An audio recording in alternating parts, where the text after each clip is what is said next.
car ce n'est pas par une volonté d'homme qu'une prophétie a jamais été apportée, mais c'est poussé par le Saint-Esprit que des hommes ont parlé de la part de Dieu. Shalom et Salem, peuple du Seigneur. Il y a de cela 3 mois, comme vous pouvez le voir, que le Seigneur nous avait parlé de l'attaque que devait subir le prophète Eli Pada de la Côte d'Ivoire. Je vais lire le message qui nous avait été donné comme un enseignement à nous-mêmes qui sommes chrétiens. Le Seigneur va nous parler aujourd'hui de quelque chose de très important dans le corps de Christ et la marche chrétienne, dit le message. Pour me révéler cela, le Seigneur m'a montré une vision claire d'un homme de Dieu, prophète de la Côte d'Ivoire. Cet homme, le Seigneur va encore davantage l'utiliser puissamment dans son ministère, car j'ai vu la main miséricordieuse de Dieu dans sa vie.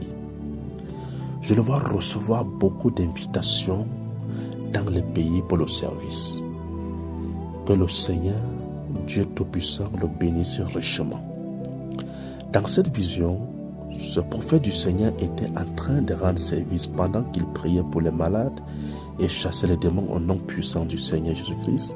J'ai vu les hommes et les hommes de Dieu même être saisis de l'esprit de jalousie contre lui. Au lieu de rendre gloire à Dieu pour les merveilles que le Seigneur faisait avec son serviteur, eux, ils trouvaient toujours quelque chose à dire, à critiquer. Entre parenthèses, il fait mal. Il devait plutôt faire comme ci, comme cela. Il ne délivre pas bien. Il ne guérit pas bien. Il y a encore des démons sur les gens qu'il a prié. On voit mieux que lui. Prophétiquement, de tout ce qu'il fait, on peut faire mieux. D'ailleurs, il fait mal, etc.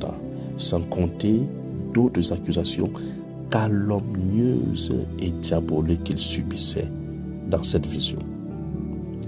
Et le Seigneur dit à ses serviteurs, faites attention à l'esprit de jalousie, car l'esprit de jalousie et l'esprit de haine sont frères. Les deux poussent les hommes au meurtre et à toute espèce de mal, car un homme ne peut recevoir que ce qui lui a été donné du ciel, car il n'y a pas d'autre source que la volonté souveraine de Dieu, dit le Seigneur.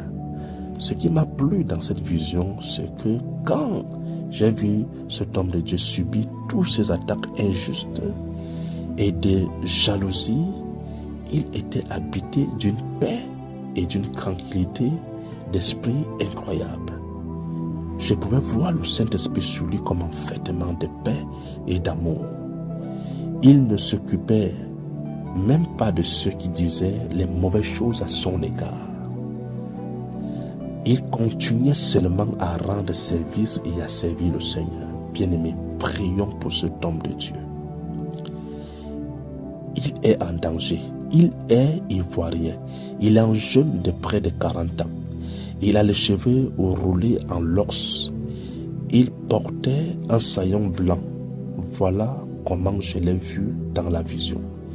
Prions pour lui afin que l'état d'esprit qu'il avait dans cette vision demeure sur lui, qu'il ne réponde à aucune attaque si ce n'est l'ordre du Seigneur, car il est destiné aux grandes œuvres. Prions afin que, quelles que soient les attaques, que cela ne trouble pas la paix que le Seigneur Jésus-Christ lui a donnée. Quelles que soient les attaques, que cela ne freine pas son ministère.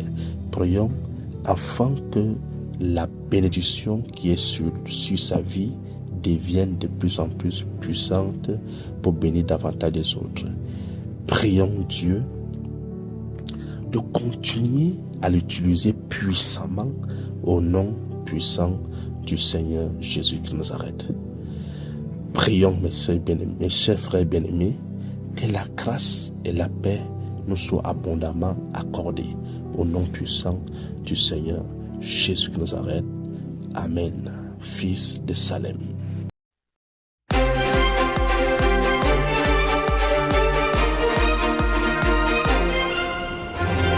Peuple de Dieu, on a besoin de votre soutien dans la prière. Priez pour votre église. Priez pour Papa Elipada. Priez pour la cité des dieux. Priez pour l'église. Priez et demandez à ce que Dieu étende sa main sur cette église et sur son serviteur Papa Elipada. Je suis là pour vous dire que même nous, qui sommes ses responsables, proches, nous n'avons aucune nouvelle de Papa. Aucune nouvelle de Papa. On croit par la foi que Papa se porte bien. Mais jusqu'à preuve de contraire, on n'a aucune nouvelle de Papa Elipada. Et on a besoin de votre soutien dans la prière dans ce sens-là. Amen. On a besoin de votre soutien dans la prière dans ce sens-là. Afin que tout ce qui est fait par le diable pour détruire cette œuvre, que cela échoue au nom de Jésus-Christ. J'en appelle à tous ceux-là qui se reconnaissent comme étant filles et fils de la cité de Dieu.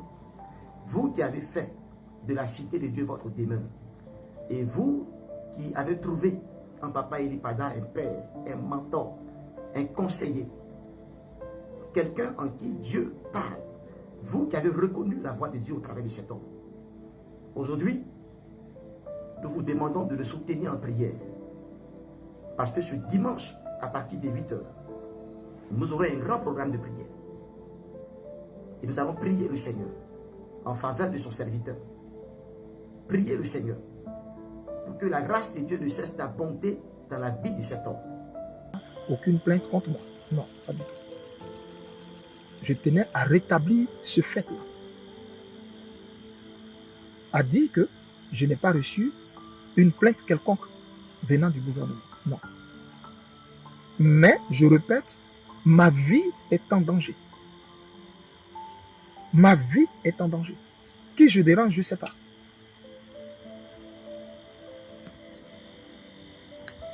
Qui je dérange, je ne sais pas.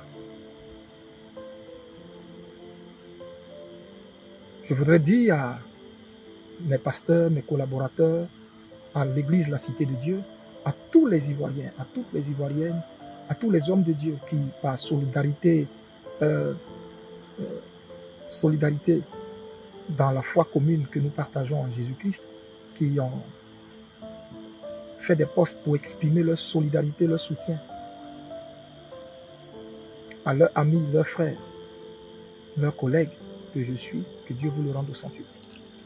Que Dieu vous bénisse au centuple, vous, vos familles et vos communautés.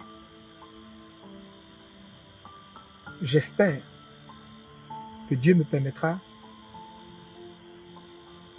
de retrouver une vie normale.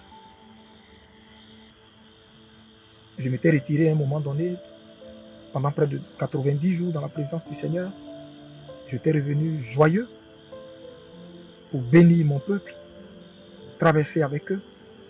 Toutes les églises ont eu traversé. Moi, j'ai été contraint de ne pas me rendre là-bas à cause de certaines menaces dont je ne sais la provenance.